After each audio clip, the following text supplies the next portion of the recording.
Comme beaucoup de mes patients, tu vas peut-être me dire toi aussi que ton partenaire ou ta partenaire est à mourir d'ennui. Qu'il ou elle n'organise jamais rien, qu'il ou elle ne parle pas ou très peu, qu'il ou elle n'engage aucune conversation profonde, on va dire, ou un peu stimulante, qu'il ou elle ne cherche pas à construire, à rêver, à inventer quelque chose à deux. Et attention, parce que le sujet que je te présente aujourd'hui, ce n'est pas juste une question de laisser à l'autre un peu de repos, un peu de silence et un peu d'espace. Non, là on parle d'une sorte de vide en fait permanent. Et toi, dans ce vide permanent, eh bien, tu souffres de t'éteindre petit à petit.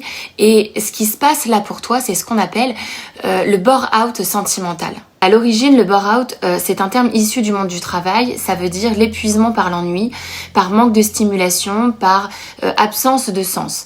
Eh bien, dans le couple, ça va être un peu pareil. Le bore-out sentimental, c'est ce sentiment d'usure, de désintérêt émotionnel, de manque de vie dans la relation.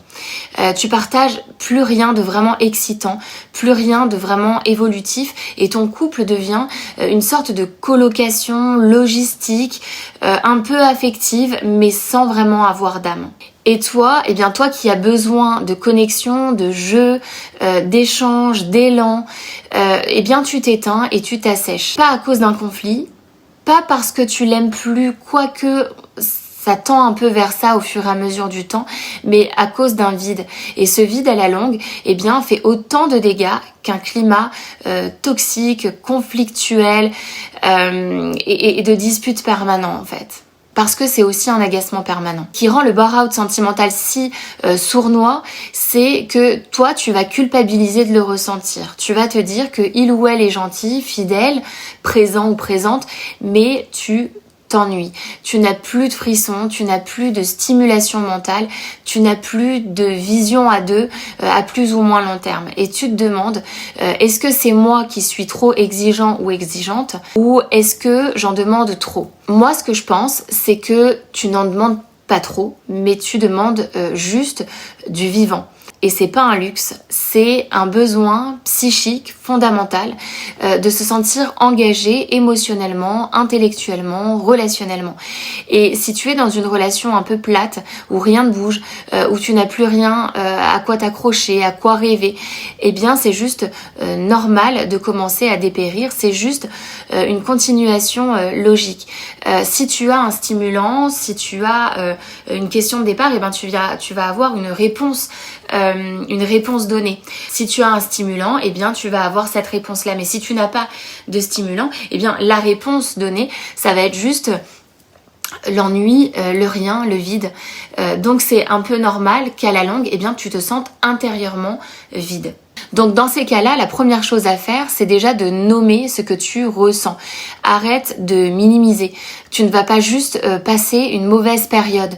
Tu es en train de vivre une forme de fatigue affective assez profonde, en tout cas qui peut être assez profonde. Et ensuite, eh bien, il va falloir voir si tu peux raviver la flamme ensemble, proposer des temps de connexion réels, des sorties, des projets, des conversations sincères sur l'avenir.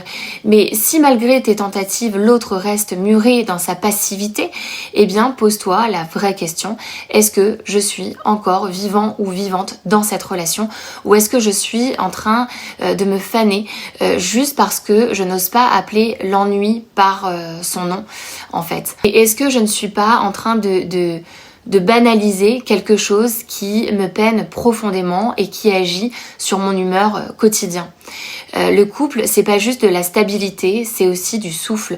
Et si tu ne respires plus, si tu n'es plus nourri, si tu ressens une sorte de désert intérieur, alors ce n'est pas que tu es difficile, c'est que tu es lucide et ce que tu ressens est juste logique. Tu ne veux pas juste survivre à deux, tu veux vivre à deux et c'est une très belle exigence. L'amour, le couple, eh ben t'as pas envie de le voir comme une forme de veilleuse qui est là dans la passivité. Tu veux ressentir une sorte de feu intérieur, même si tu sais qu'il va y avoir des nuances parce que le quotidien est aussi fait de moments de pause, de moments de silence, de moments de répit.